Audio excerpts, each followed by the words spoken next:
OK. Ben, bonjour à tout le monde. Je suis Jérôme Roth, je suis le président de l'UIA. Je vous souhaite la bienvenue de San Francisco, où je me trouve ce matin, à Sonoma en fait. Je suis très reconnaissant de votre présence et merci à tous les speakers, à tous nos intervenants ce matin qui ont préparé ce webinaire pour vous ce matin. Comme vous savez, l'UIA a été très actif pendant cette période difficile. Je ne veux pas minimiser, mais au moins c'est une période difficile. Mais je suis très fier que nous avons organisé ces webinaires, des vidéos, des podcasts, des coffee chats avec le président et nos dirigeants et d'autres choses pour continuer notre rapport, nos relations. Avec ça, je vais donner la parole à notre leader ce matin, Étienne Lesage, qui se trouve à Paris, je crois, pour commencer le webinaire. Et je vous remercie tous et bon travail. Merci. Merci beaucoup, Jerry. Merci beaucoup, Monsieur le Président de l'UIA, de nous permettre d'organiser ce webinaire.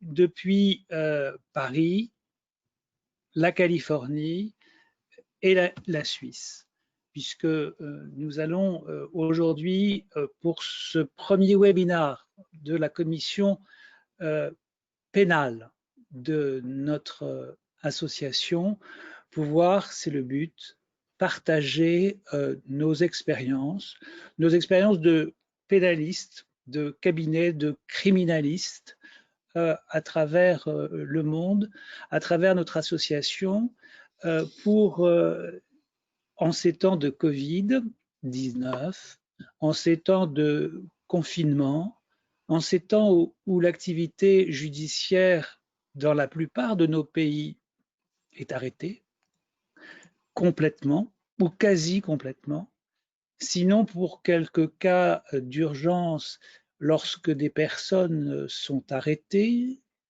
interpellées, déférées devant les juridictions et que la question de leur éventuelle détention se pose, souvent sans avocat, souvent, j'allais dire, sans juge, en tout cas dans des conditions qui, en fonction de nos différents pays, l'important, ce sera de confronter nos expériences.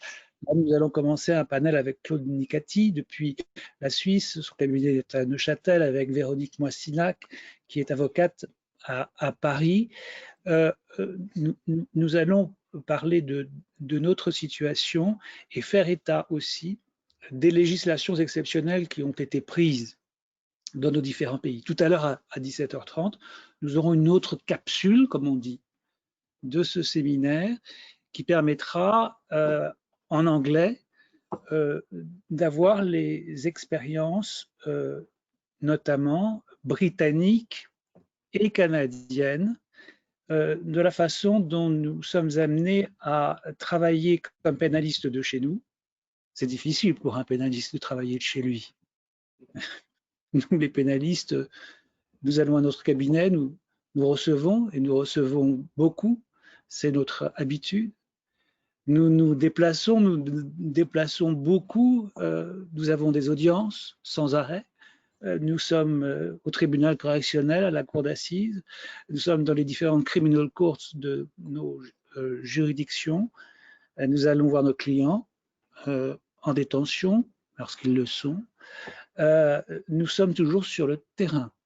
Et ce terrain, depuis, en France, le 19 mars, depuis que l'état d'urgence sanitaire a été institué, nous n'y sommes plus.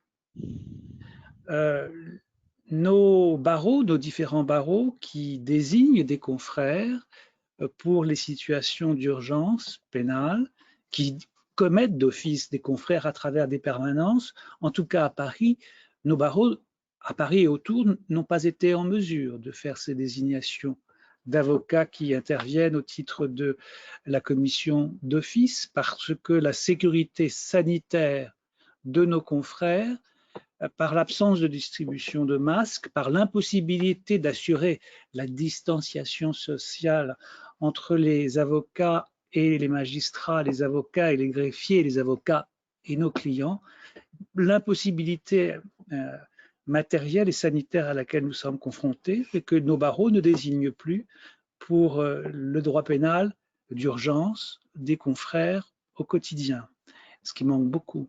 Et nous, comme nous sommes avocats depuis longtemps, que nous sommes choisis, que nous sommes appelés pour nos clients, nous le sommes dans des conditions où notre sécurité, si nous intervenons dans un commissariat, dans une garde à vue, si nous intervenons lors d'un déferment au tribunal, au parquet, ensuite lors d'une audience, en comparution immédiate ou lors d'une présentation devant un juge d'instruction, dans des conditions où nous ne sommes pas mis en mesure d'assurer notre sécurité par la justice, en réalité par l'État, pour l'instant, l'absence de distribution de masques. Alors, je ne vais pas être trop long dans mon introduction, je vais donner tout de suite la parole à notre confrère Claude Nicati pour qu'il nous parle de la Suisse, avant Véronique Mossina qui va nous parler de la France.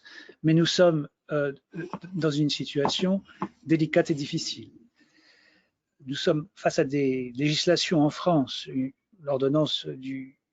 une des ordonnances, celle qui concerne le pénal du 25 mars 2020, qui, face à l'urgence sanitaire, a pris des dispositions exceptionnelles qui prévoient le renouvellement automatique des détentions des personnes arrivant à échéance de détention sans débat contradictoire, sans avocat et sans présentation à un magistrat, pour des délais qui vont de 2 mois à 6 mois en fonction des infractions poursuivies. Ces décisions, ces ordonnances ont été attaquées devant les juridictions compétentes, le Conseil d'État par la voie du référé qui a rejeté les recours en référé. Au fond, nous verrons bien plus tard aussi ce qu'il en est du Conseil constitutionnel, mais les avocats et notamment les barreaux, et notamment le barreau de Paris, et notamment le Conseil national des barreaux, sont sur le pont pour s'assurer que les législations exceptionnelles ne viennent pas porter des restrictions à nos libertés qui seraient disproportionnées par rapport au but sanitaire qui est poursuivi. Et puis, au-delà de notre vigilance sur le droit et les législations, il y a la façon dont nous tenons nos cabinets, dont nous devons faire face à nos charges, à nos loyers, à nos collaborateurs, à nos secrétariats, comment nous faisons, comment nous télétravaillons, si c'est possible, et comment nous allons faire face à ces charges et à ces périodes économiques difficiles qui s'annoncent. Alors Claude Nicati, s'il vous plaît, de Suisse, de Neuchâtel, est-ce que vous voulez nous exposer quelle est la situation de vos cabinets dans votre pays où le déconfinement a déjà commencé? Merci à notre président, merci à Étienne. Juste un petit check, ça joue le son, vous m'entendez? Oui. Ok, c'est très bien. Alors, je salue toutes les consoeurs et tous les confrères qui m'écoutent maintenant. Alors, je dois d'abord commencer, si je puis dire, à la Suisse. La Suisse est un État un petit peu particulier. Le pouvoir central n'a de loin pas tous les pouvoirs tels qu'on les connaît en France, en Allemagne, en Italie, en Espagne et ailleurs. Et en Suisse, tout, entre guillemets, se négocie. Alors, je vais tâcher de vous expliquer ce que ça signifie. Tout d'abord, vous avez vécu, en particulier en France, un confinement. La Suisse n'a jamais connu de véritable confinement. On l'a toujours appelé semi-confinement. Nos aînés étaient invités, les aînés à compter de 65 ans, étaient invités à rester chez eux. Alors, tout d'abord, dans la gestion des cabinets d'avocats, ça a signifié, parce que bien sûr, on peut partir à la retraite à 65 ans et on peut aussi continuer de travailler, ça signifie qu'on a un certain nombre de cabinets d'avocats qui ont fermé simplement parce que leurs membres s'estimaient personnes à risque, âgées de plus de 65 ans, donc sont restés à la maison et n'étaient pas forcément adeptes du télétravail. Alors maintenant, je vais en venir avant de parler de la gestion des cabinets, de vous expliquer comment est-ce qu'on a mis ça sur pied. Tout d'abord, de manière un petit peu surprenante, on a commencé par redécouvrir qu'il existait une loi sur les épidémies et personne n'avait véritablement réalisé, lorsque nos parlementaires l'ont voté, qu'elle donnait des pouvoirs à l'autorité centrale qui sont les mêmes pouvoirs qu'en temps de guerre, si je puis m'exprimer ainsi, c'est-à-dire de statuer selon le droit d'urgence. Et cette même délégation valant pour les gouvernements cantonaux. Et là, de nouveau, je dois faire une parenthèse dans la parenthèse pour vous expliquer qu'en Suisse, bien sûr, le droit est fédéral, mais la gestion des tribunaux, la pratique dans les tribunaux se décide au plan cantonal. Ça veut dire que dans nos 26 cantons de Suisse, on peut avoir des modes de fonctionnement quelque peu différents, que ce soit à Genève, à Lausanne, à Berne, à Zurich, voire dans le modeste canton dans lequel je suis, celui de Neuchâtel. Et cette proximité nous a rendu service en ce sens que les mesures qui ont été décidées dans les tribunaux à compter du 14 mars, début de cette période dite de confinement, d'urgence, eh bien, nous avons pu les discuter entre ce qu'on appelle la CAGE, donc la commission administrative des autorités judiciaires, et le barreau. Nous avons été sollicités sur, nous, le Conseil de l'ordre, comme est-ce que vous estimez que ce que nous vous proposons sera viable? Et je salue cette ouverture. Alors maintenant, qu'est-ce qui s'est décidé? Tout d'abord, nous avons eu la suspension de toutes les audiences à compter du 14 mars, qu'elles soient pénales, qu'elles soient civiles. Il y a eu un stop complet, plus d'audience. Elles ont toutes été supprimées. Les seules qui ont été maintenues sont les audiences pénales dites d'urgence, à savoir lorsqu'il y a des personnes en détention ou lorsque des personnes seront placées en détention, par exemple devant le tribunal des mesures de contrainte.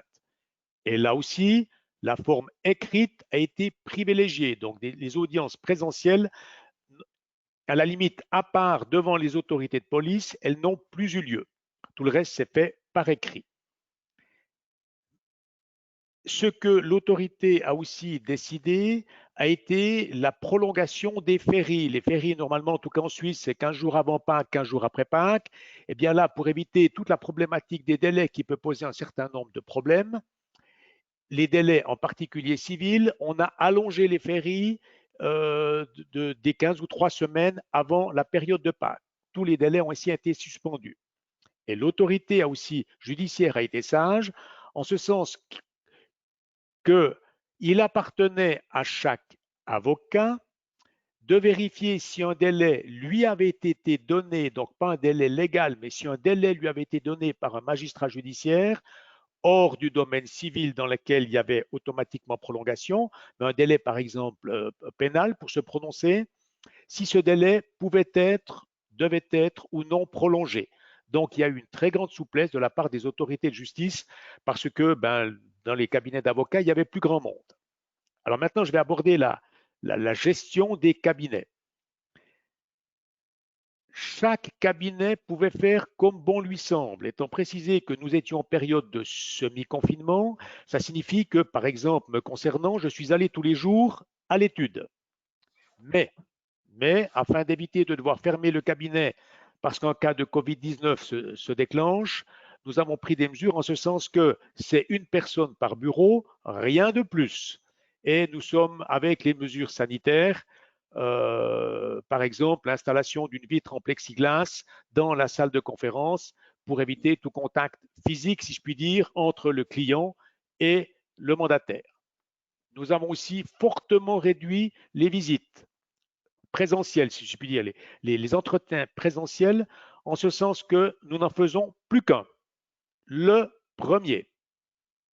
Et on limite si possible dans le temps, bien sûr derrière notre vitre en plexiglas, et tout le reste se fait par visioconférence, par téléphone et je ne sais encore, parce que ça fonctionne aussi comme ceci.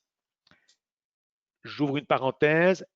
Nous avons bien sûr eu moins de clients parce que toute l'activité s'étant réduite, eh bien, les gens sont restés chez eux.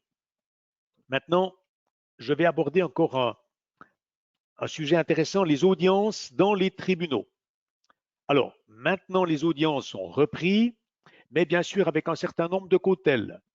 D'abord, la fameuse distance minimale sanitaire de 2 mètres, j'ouvre une parenthèse, vous avez 1 mètre en France, en Suisse on a 2 mètres, sait-on jamais, ça peut toujours servir. Donc on a une distance sanitaire et même entre le client et son mandataire en salle d'audience. J'étais en tribunal de police récemment. C'est fini l'époque où on pouvait chuchoter à l'oreille de son client, taisez-vous, vous allez dire une bêtise, vu les 2 mètres de distance. Il y a un nombre maximal de personnes en salle d'audience. Le ou la juge, un ou une greffière, le client, son mandataire, au maximum peut-être 2 clients et 2 mandataires.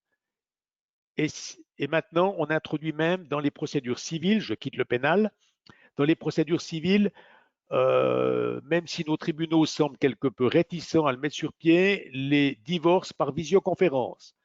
Légalement, selon les ordonnances prises au plan fédéral, c'est possible. Maintenant, les audiences présentielles. Alors, dans le domaine pénal, eh bien, j'ouvre par exemple, j'évoque le cas de ma collaboratrice qui était avocate de la première heure, qui a été sollicitée pour un délit de chauffard.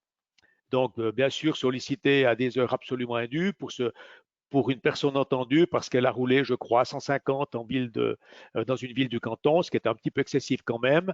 Elle risque, cette personne, 1 année d'emprisonnement. Eh bien, l'audience a eu lieu dans les locaux de police et chacun se débrouille pour prendre les mesures sanitaires qu'il juge utiles. En d'autres termes, si vous ne prenez pas votre masque avec, ça signifie qu'il faut pouvoir vous en procurer, eh bien, vous n'en aurez pas. Ça signifie que, par exemple, maintenant, si nous allons en audience, c'est que nous souhaitons porter le masque, c'est à nous d'en prendre un pour nous, un pour le client, parce qu'ils ne seront pas distribués à l'entrée. Mais les audiences ont lieu et ça semble plus ou moins fonctionner de cette manière-là. Maintenant, je vais peut-être aborder un effet intéressant, j'allais dire, du Covid-19, c'est peut-être un des seuls que je peux voir, c'est que la criminalité a fortement diminué. Donc, nous, les avocats de la première heure, nous sommes nettement moins sollicités. On pensait avoir une explosion de cas dû au fait que madame et monsieur sont sous le même toit, déjà qu'ils ne s'entendaient pas avant, on aurait des violences conjugales qui seraient en augmentation. Eh bien non, ça ne semble pas être le cas. Les gens ont été très raisonnables, très prudents, donc il y a nettement moins de sollicitations. Les cambrioleurs eux-mêmes semblent travailler moins. Est-ce qu'ils ont des réserves insoupçonnées? La police ne le sait pas, mais en tout cas, alors que nous avions plusieurs sollicitations journalières ou par semaine comme avocat de la première heure, eh bien maintenant, c'est presque le calme plat. Voilà le système mis sur pied à la Suisse et j'avoue que ça semble fonctionner. Mais je ne veux pas abuser de mon temps de parole, je réponds volontiers aux questions après de nos consoeurs et confrères. Merci beaucoup, Claude, de cette présentation de la situation suisse, une situation bien sage. Et c'est une chance par rapport à la situation française où, si effectivement la délinquance a considérablement diminué, et notamment les présentations quotidiennes, les déferments, comme on dit, devant les magistrats tous les jours se sont considérablement réduits, puisque les délinquants sont comme les autres, confinés, eh bien, notre situation pour l'accès à la justice est beaucoup moins sage que la vôtre, hélas, car nous avons des mesures exceptionnelles qui ont été prises et qui ont réduit drastiquement l'accès à la justice, d'une part, et la possibilité pour les avocats de faire valoir leurs recours, leurs requêtes. Et nous craignons aussi beaucoup que les mesures exceptionnelles qui sont prises en France dans le cadre de cet état d'urgence sanitaire ne soient appelées pour certaines d'entre elles à être pérennisées par le gouvernement, par le biais d'ordonnances à venir, profitant de l'état d'urgence sanitaire pour instituer de manière permanente des mesures exceptionnelles qui ne sont pas favorables au droit de la défense. Alors, Véronique Wassinac va nous en parler dans un instant. Je le dis pour nos auditeurs, vous pouvez poser des questions. Vous avez dans votre panneau de configuration à droite une tabulation avec questions.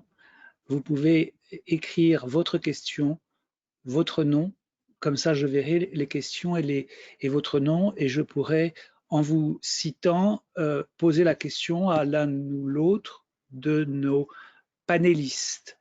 Vous pouvez aussi, si vous le souhaitez, faire une intervention. Je le dis à tous les participants, ce serait très intéressant, lorsque nous aurons terminé nos présentations, de poser une question par le biais de votre micro également, et Colette Surin, qui nous permet de tenir sur le plan technique, qui est notre permanente de l'UIA, qui nous permet de tenir sur le plan technique ce webinaire, vous donnera la parole pour que, si vous avez davantage qu'une question, des réflexions à nous apporter sur votre situation personnelle, sur la façon dont vous vivez là où vous êtes, le confinement, et quelle est votre réaction face aux législations exceptionnelles, nous vous donnerons très volontiers la parole. Donc Véronique, s'il vous plaît, c'est à vous. Véronique, on ne vous entend pas.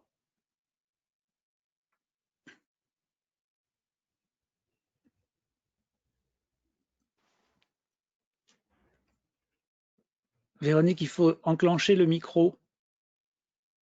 Oui, le micro est enclenché, mais on ne vous entend pas, Véronique.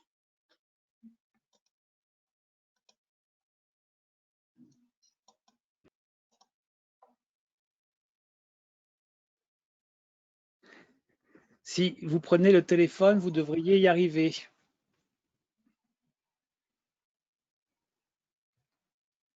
En tout cas, de là où je n'entends pas.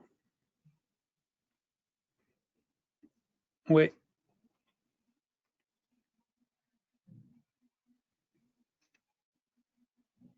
Nous avons fait des essais tout à l'heure, ça fonctionnait. Est-ce que le micro vert est allumé sur votre ordinateur? Non, on ne vous entend toujours pas. Peut-être parce que vous avez les écouteurs et que... Alors, ouais. Non, toujours pas. C'est une question de connexion. Forcément du micro. Oui, parce que pour nous, Véronique, vous apparaissez bien connecté au système audio, mais on ne vous entend pas du tout.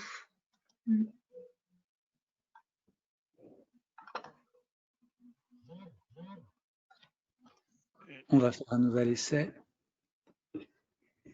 Peut-être une proposition à Véronique. Regardez bien dans le choix des différents micros que vous ayez le bon. Il y a souvent une liste des différents micros possibles qui s'affiche. Regardez que ce soit bien le bon qui soit enclenché, et ça, vous l'avez en principe sur votre ordinateur.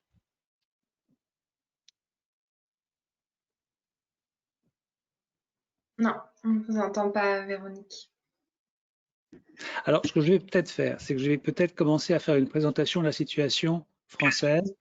Et Colette, si vous voulez bien voir avec Véronique comment rétablir sa connexion pendant ce temps-là, ça serait formidable. Donc Véronique, peut-être vous pouvez couper votre écran et voir avec Colette comment réussir à vous connecter. Et dès que vous avez the word, as soon as you get the word, vous me le faites savoir. Donc, la situation française. Nous sommes confinés, comme je le disais, depuis le 19 mars. Je ne vais pas détailler les mesures générales de droit commun qui interdisent de sortir en dehors des nécessités quotidiennes pour faire ses courses et un peu de sport dans un rayon limité à 1 km autour de chez soi. Ça, ce sont nos libertés d'aller et venir auxquelles nous sommes restreints depuis et jusqu'au 11 mai, c'est-à-dire jusqu'à lundi prochain, et mesures qui ont été, pour des Français, peut-être un peu étonnamment, parfaitement, dans l'ensemble, respectées. Moi, dans ma pratique de pénaliste, j'ai très peu entendu de poursuites pénales du fait de non-respect du confinement. Il y a quelques situations, il y a quelques cas.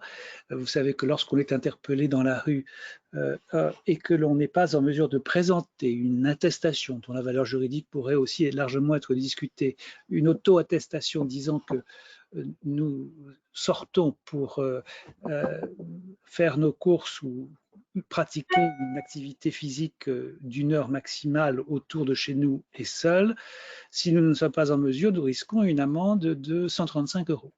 Et en cas de récidive ou de trirécidive, cette contravention est susceptible de devenir un délit. Je crois qu'il y a assez peu de déferrements de ce fait. L'essentiel des déferrements au tribunal de Paris, des interpellations, sont relatives à soit des accidents et des non-respects de règles de la circulation, soit des incendies volontaires, soit un certain nombre d'infractions de groupes ou de personnes qui se réunissent au mépris des règles de fonctionnement.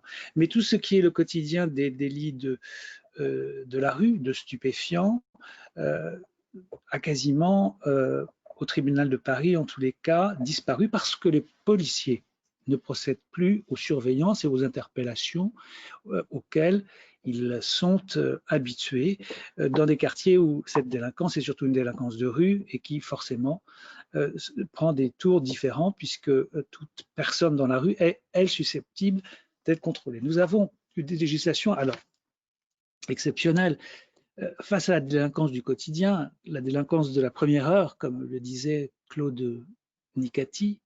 Nous avons pas cette expression de délinquance de la première heure ou d'avocat de la première heure, mais nous avons ce qu'on appelle la défense d'urgence qui est arrêtée parce que les barreaux n'ont plus désigné d'avocat pour assurer ces missions de la défense d'urgence des personnes déférées au quotidien devant les juges d'instruction, devant les parquetiers, devant le tribunal correctionnel statuant en comparution immédiate. Les convocations devant le tribunal par procès verbal n'ont plus lieu non plus, car il n'y a plus de date fixée devant les tribunaux. Nous sommes face à des individus qui restent interpellés tout de même, parce qu'il y en a toujours. Au lieu d'en avoir 18 ou 20 déférés par jour à Paris, nous n'en avons plus que 2 ou 3 maximum. À Paris, qui est le plus grand tribunal de France, évidemment.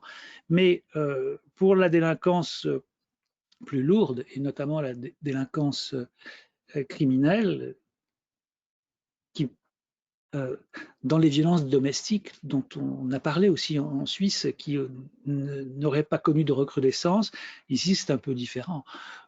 Je reçois demain, parce que je commence à recevoir à mon cabinet,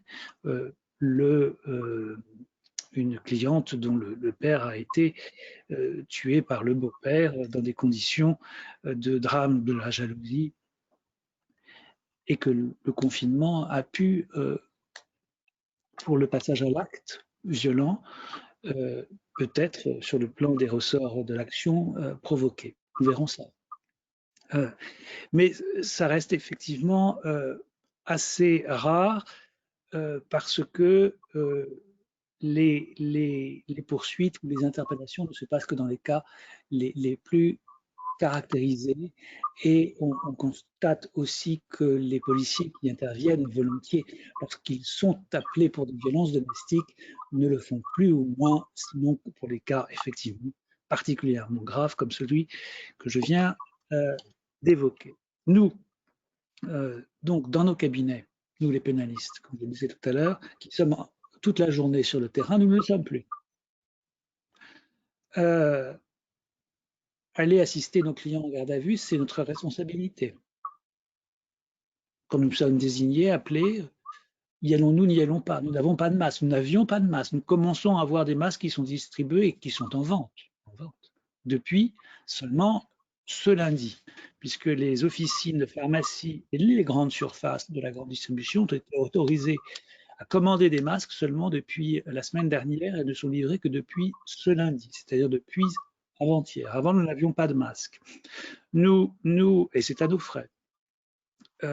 Et en garde à vue, il est bien évident que la configuration des locaux rend impossible la distanciation sociale pour s'entretenir avec nos clients.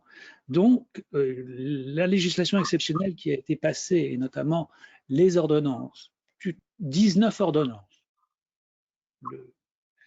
le gouvernement n'a pas chômé pour prendre des textes de loi. Il a peut-être, parce que nous, les Français, nous aimons bien être polémistes, il a peut-être tardé à s'occuper de faire livrer des masques à la population ou de permettre à la population de s'en procurer, puisque ce n'est que 2 mois après le début de cet état d'urgence que les premiers masques sont en accès payant libre. En revanche, sur le plan de la législation, le gouvernement n'a pas traîné 19 ordonnances le 25 mars pour permettre des législations exceptionnelles dans tous les domaines.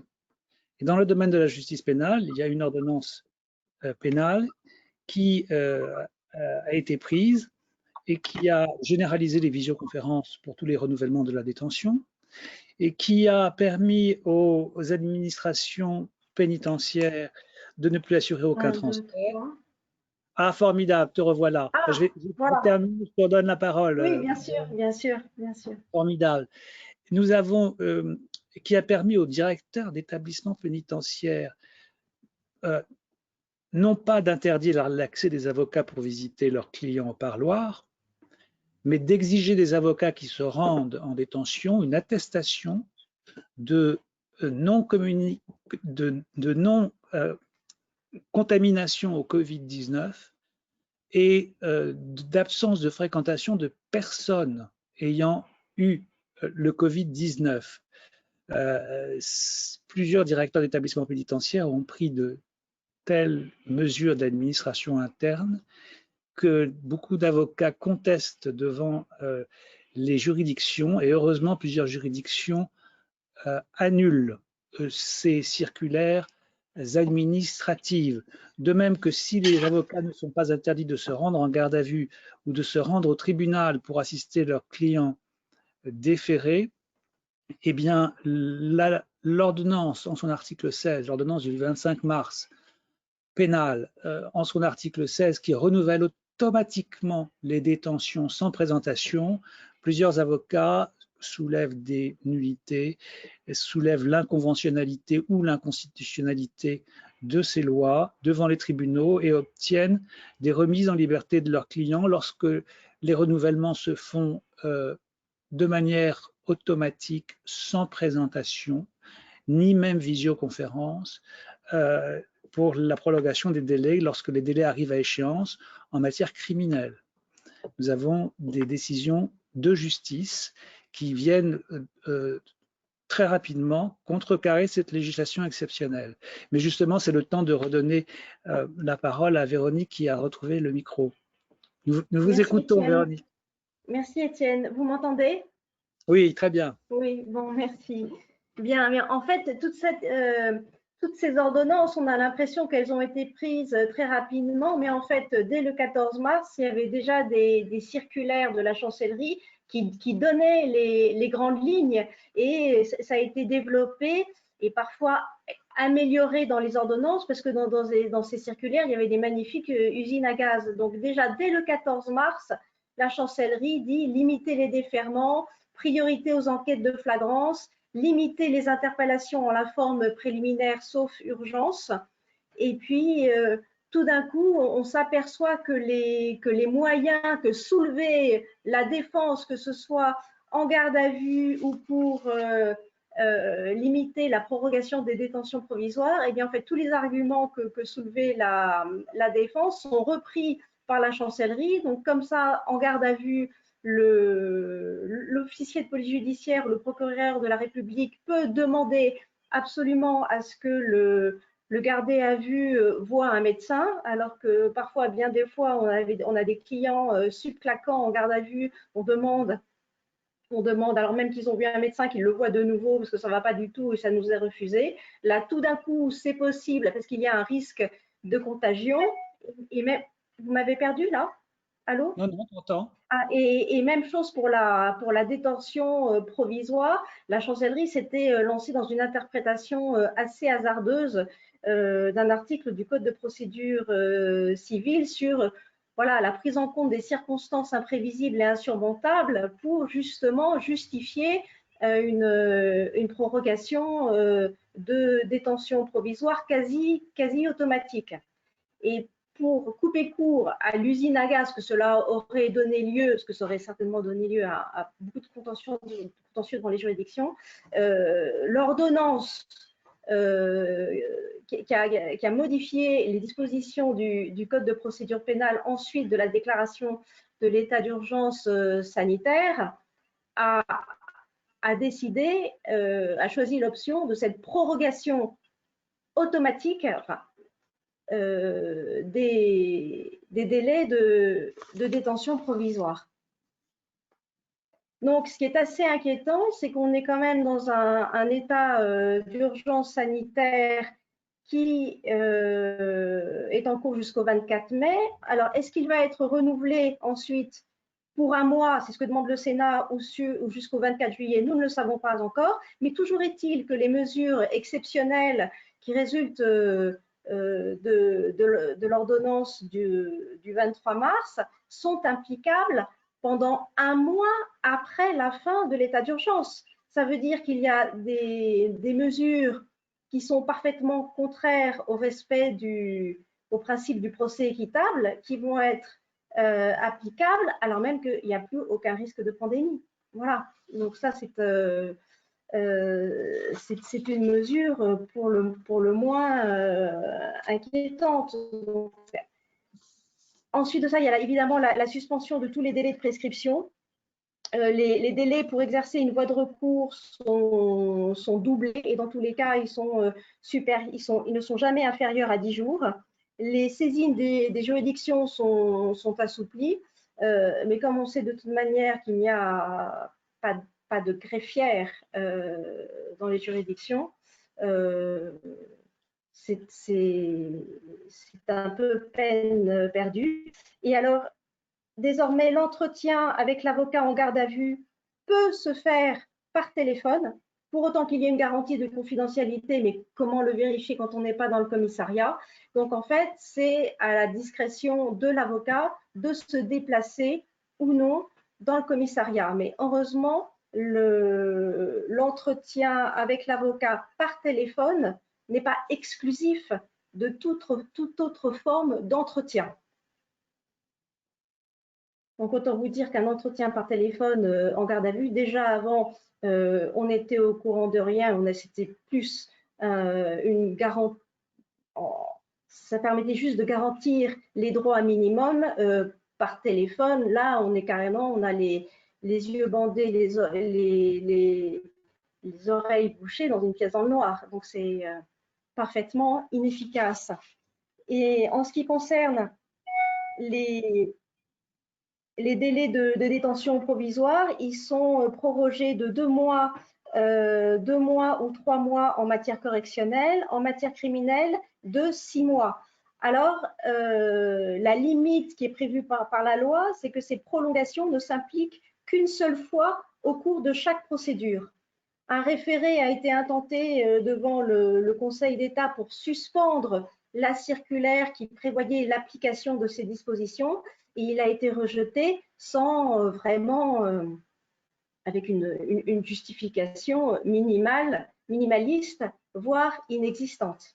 Alors, il y a une disposition sur la possibilité des audiences avec visioconférence qui a été annulée par le Conseil constitutionnel. Voilà, ça c'est le seul point où il y a eu où la défense a pu récupérer un peu de terrain. Et puis, la semaine prochaine à Paris, la désignation des avocats commis d'office pour les comparutions immédiates va reprendre parce que jusqu'à présent, les gens étaient jugés sans avocat.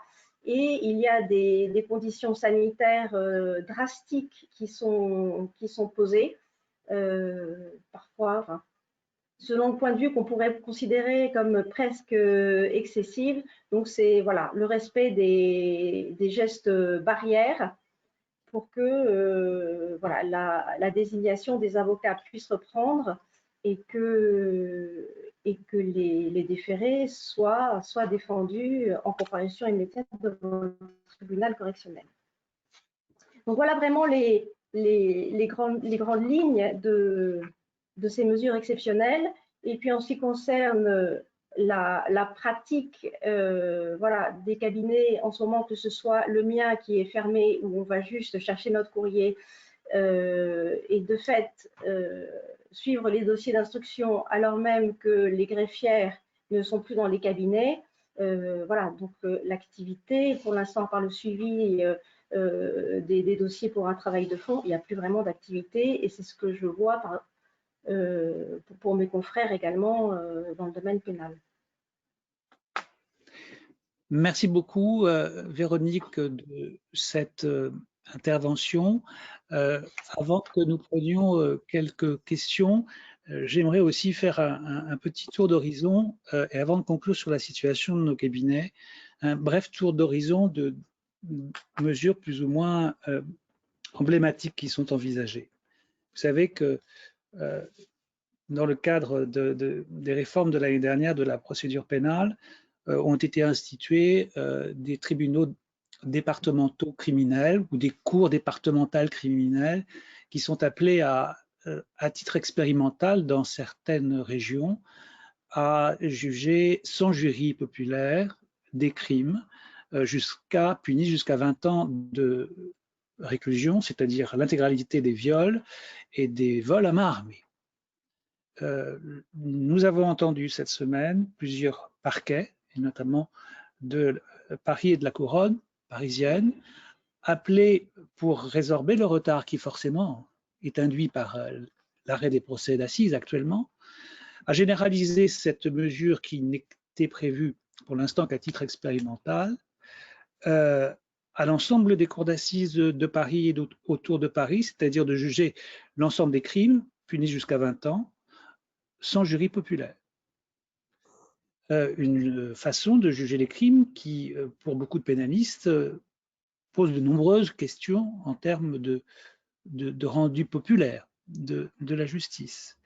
Nous avons aussi, c'est l'actualité, on en parle beaucoup, des projets qui circulent visant à étendre le délit d'homicide involontaire, la protection des dirigeants, qu'ils soient d'entreprises privées, c'est-à-dire des dirigeants qui font venir leurs salariés sur le lieu de travail, et salariés qui seraient amenés à contracter le Covid-19, mais aussi des maires, donc des responsables publics, des élus, et au-delà des maires, peut-être des responsables politiques chargés d'une mission de service public, créer une immunité pour empêcher des poursuites à venir du fait de la responsabilité soit des dirigeants d'entreprises, des entreprises privées, soit des élus locaux ou des responsables politiques contre eux.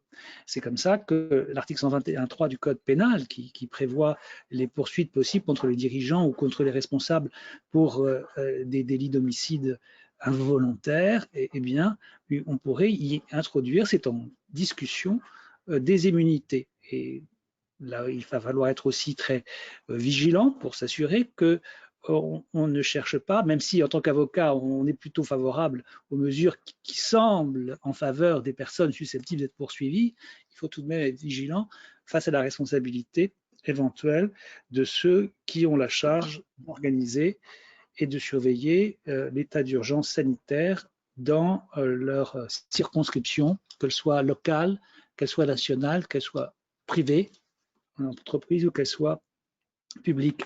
Nous avons un avis important qui a été rendu par la Commission nationale consultative des droits de l'homme, CNCDH,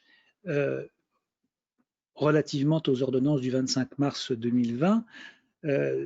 Et cet avis, qui est publié au journal officiel, s'inquiète de l'atteinte à la continuité du service public de la justice, puisque la justice civile aussi a été arrêtée et la communication électronique qui aurait pu se poursuivre avec les juridictions, avec les greffes, avec les magistrats est interrompue. Il n'y a plus de RPVA comme à Paris, de communication électronique avec les juridictions.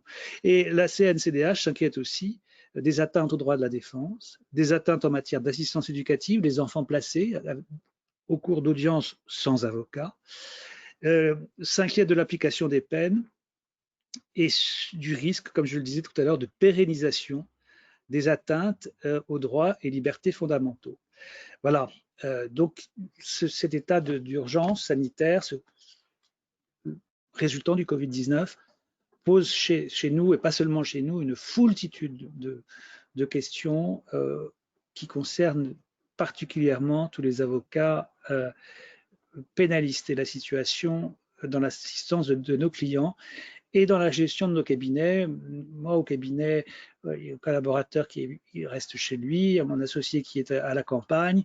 On fait du télétravail pour le télétravail que l'on peut effectuer. On continue à travailler d'une manière ou d'une autre en donnant des cours de droit pénal quand on le fait comme moi à l'école d'avocat ou des cours de déontologie en visioconférence. Alors ça, c'est le genre de choses qui est facile à organiser, même si c'est pas très plaisant. En revanche, l'assistance des prévenus, c'est beaucoup plus compliqué. Alors, je crois que ce serait bien qu'on prenne des questions à l'attention de Claude Nicati et de Véronique Boissinac de la part des auditeurs de ce webinaire. Moi, je ne vois pas de questions qui s'est affichée sur le pôle des questions. Je crois qu'il serait bien que vous fassiez quelques interventions en demandant à Colette Surin de pouvoir vous donner le micro. Est-ce que techniquement c'est possible? Oui, alors on avait une première question de Robert Hurst qui nous demandait si les tribunaux commerciaux qui précisait que les tribunaux commerciaux en Angleterre entretiennent actuellement la plupart des audiences par Skype. Est-ce la même situation aux tribunaux français, suisses et californiens? Et voilà. Véronique? Oui, non, en France, tout est fermé. Voilà, il n'y a plus d'activité judiciaire, juridictionnelle, sauf pour les contentieux essentiels. Et le commerce n'en fait pas partie. Alors, du côté de la Suisse, en fait, il y a une ouverture de tous les... Alors, durant cette période de confinement, il y a eu un immense avantage, c'est que les juges étant confinés dans leur bureau, parce que peut-être madame était à la maison et ce n'est pas eux qui étaient en charge du dossier, si c'est un monsieur ou l'inverse, hein, les juges ont liquidé beaucoup de dossiers, ils avaient le temps de faire leurs écritures, comme on dit chez nous, mais maintenant, les audiences reprennent, quel que soit le thème. J'ai des dossiers en poursuite et faillite qui sont réactivés maintenant. Il y a des audiences qu'on appelle autorité de protection de l'enfant et de l'adulte, des divorces qui reprennent. Le classique du classique de l'activité d'avocat sont en cours. Très bien, merci. Colette, est-ce qu'on a d'autres questions? Alors, je ne vois pas d'autres questions pour l'instant, mais on a... alors, Robert Hurst a répondu en disant « Les documents sont soumis au juge électroniquement. Un exemple pour l'avenir, point d'interrogation. » Ah oui, ben ça c'est l'exemple même de pérenniser, de la pérennisation de moyens exceptionnels développés, alors soit exceptionnels, soit modernes, développés pendant ce Covid-19. Tout n'est pas forcément négatif. On peut trouver des moyens de communication qui donneraient satisfaction pour la justice civile. Pour la justice civile, je sais par exemple que là, j'ai vu paraître aujourd'hui des circulaires du gouvernement du ministère de la Justice, de la chancellerie, sur la réouverture progressive des tribunaux à compter de lundi prochain, du 11 mai, avec les mesures qui seront prises dans chaque juridiction. Pour la justice civile, il est préconisé de supprimer dans les mois qui viennent, les semaines qui viennent, toutes les plaidoiries et de remplacer les plaidoiries par des dépôts de dossiers systématiquement. Et pour la justice pénale, alors on a sur la cour d'assises, c'est très intéressant, dans cette circulaire, on nous précise comment le président de la cour d'assises pourra décider que l'audience se tiendra à huis clos et non plus en public ou en publicité restreinte pour qu'il y ait peu de monde dans la cour d'assises, comment les jurés autour du président se tiendront à 1 mètre minimum de distance, comment les prévenus dans le box devront être espacés d'1 mètre, qu'ils soient sortis du box pour être présentés face à la cour s'ils sont plus de 2 dans le box. Si les mesures de sécurité ne sont pas possibles, les faire entendre à tour de rôle, que les avocats soient aussi espacés, des parties civiles comme en défense. Bref, tout ça est annoncé dans des circulaires. Justice civile, plus de plaidoirie, dépôt de dossier. Alors en matière de divorce, c'est pas possible, et notamment en matière de conciliation, etc. Mais dans de nombreuses matières, évidemment, c'est possible. Ça existe déjà, les dépôts de dossier, on le sait bien, mais c'est appelé à se généraliser. Est-ce que c'est un mal? Est-ce que c'est un bien? Se passer de la plaidoirie, c'est une vaste question. Au pénal, c'est pas possible, mais enfin, c'est pas possible pour l'instant. Mais ça pose de nombreuses questions. Oui. Enfin, c'est la grande demande des magistrats, des conseillers de cour d'appel qui prétendent que la plaidoirie ne sert à rien. Donc là, ils sautent un peu sur l'occasion en prétextant de l'embouteillage des dossiers dans leur greffe, en espérant que ça ne porte pas préjudice à l'exercice de l'activité au moment de la plaidoirie.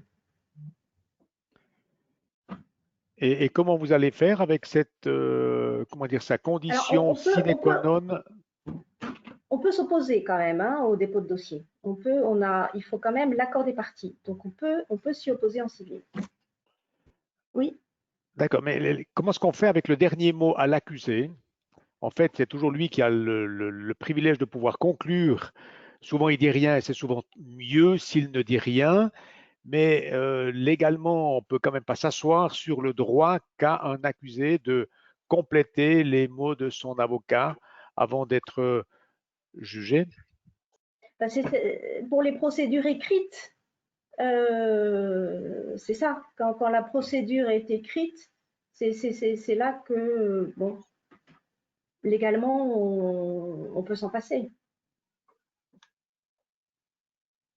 Bien.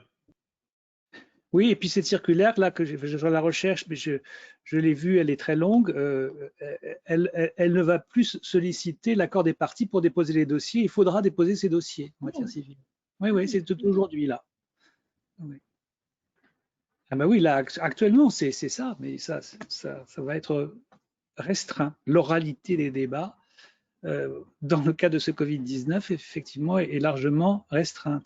On a un cas très intéressant de visioconférence aussi pour un renouvellement de détention en matière criminelle qui a été validé et qui a été annulé par une chambre de l'instruction. Donc là aussi, ça va être source de multiples jurisprudences croisées sur la validité des procédures. Et qu'en tant que pénaliste sur les questions de mandat de dépôt, ça va donner lieu, et on est là pour ça, à de très nombreuses jurisprudences. Alors Colette, est-ce qu'on a d'autres questions? Oui, alors on a une autre question de Tatiana Kondolo-Yalala de RDC qui nous dit « J'aimerais savoir comment procéder si les tribunaux sont dans l'impossibilité de procéder par Skype ou autre procédé en matière pénale. » Comment? Donc comment procéder si les tribunaux sont dans l'impossibilité de s'adapter et de… Il va falloir faire comme on faisait avant, c'est-à-dire se déplacer en prenant les risques. Et s'il est dans nos textes, quand il n'y a pas de possibilité matérielle, c'est ce que nous disent les textes, d'assurer, et notamment pour les salariés qui reprennent leur emploi, il y a des circulaires sur la question. Quand il y a une impossibilité matérielle, et ça vaut pour la justice a fortiori, d'assurer la distanciation sociale, quand il y a une impossibilité matérielle d'avoir techniquement le lien par écran interposé, eh ben, il va falloir faire comme on faisait avant, mais nous disent les textes en France, en imposant le port du masque, notamment, en le rendant obligatoire. Mais la question de Tatiana est une bonne question. On incite les personnes âgées, les personnes à risque à rester à domicile. Et je prends un exemple que j'ai. C'est un client de 80 ans qui souhaite divorcer.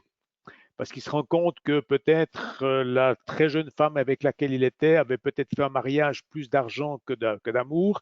Ben, ça, c'est pour la plaisanterie.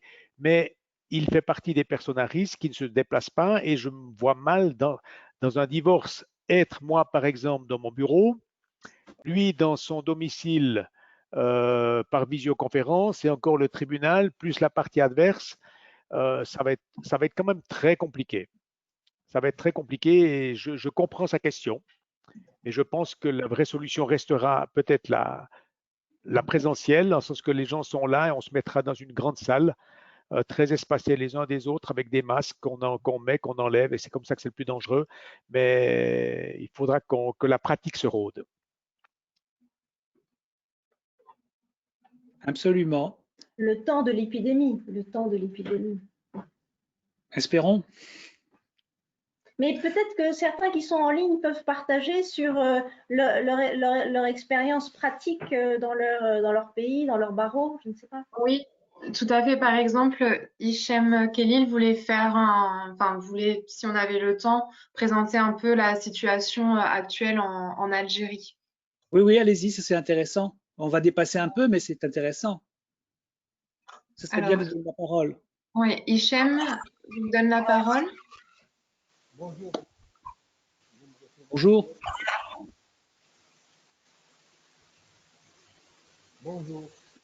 Bonjour. Alors, Hichem, on vous entend un peu de loin. On vous entend de très loin.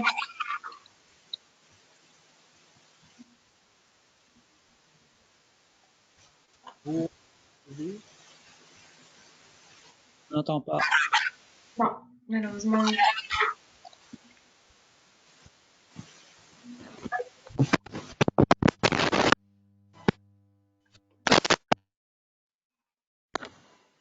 Non, ça ne fonctionne pas. Bon, si on a un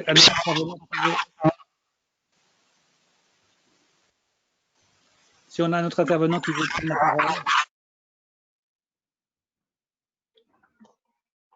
Colette.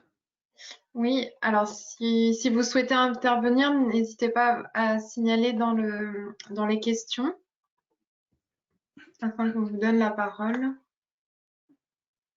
Alors, Amal Kebib, Hichem Khalil, Robert Hurst, Tatiana Candolo, on l'a entendu, Constantin Konikos.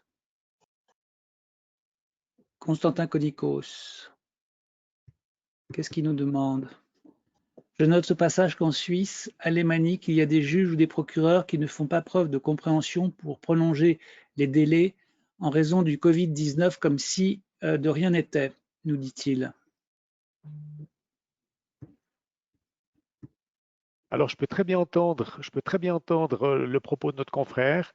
Comme je l'ai précisé, chaque canton, ou l'équivalent en France du département pour l'explication de nos collègues français, chaque canton s'organise lui-même. Il y a une sorte de cadre qui est donné, mais ensuite, c'est chaque individu, magistrat en particulier, qui est censé, j'allais dire, donner le là.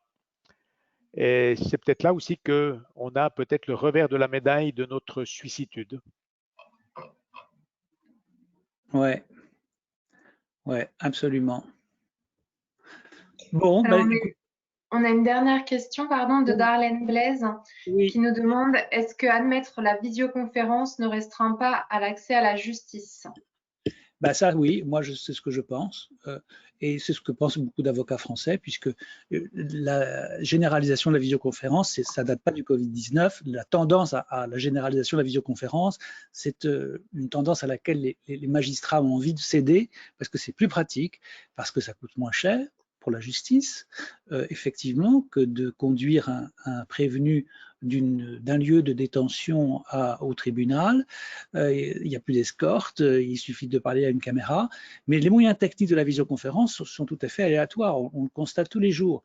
C'est-à-dire que dans la majorité des cas, les moyens techniques sont tellement défaillants que lorsqu'on est en visio, on ne voit pas notre client. Ou lorsqu'on est à côté de lui, on ne voit pas les magistrats.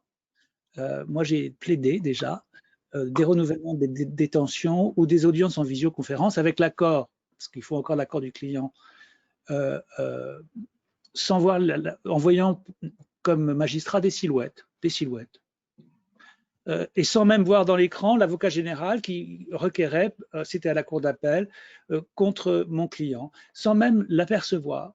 Et on a beau protester, les moyens techniques ne me permettent pas de tourner la caméra, de faire un gros plan sur lui, d'éclairer son visage, rien du tout. Ce sont des moyens extrêmement... Alors je pense que c'est mieux dans d'autres pays, mais en France, ça marche. Techniquement, c'est très peu au point. C'est beaucoup moins au point que notre système que nous avons là. Nous, on se voit là. On se voit, on reconnaît nos traits, on voit à quoi on ressemble.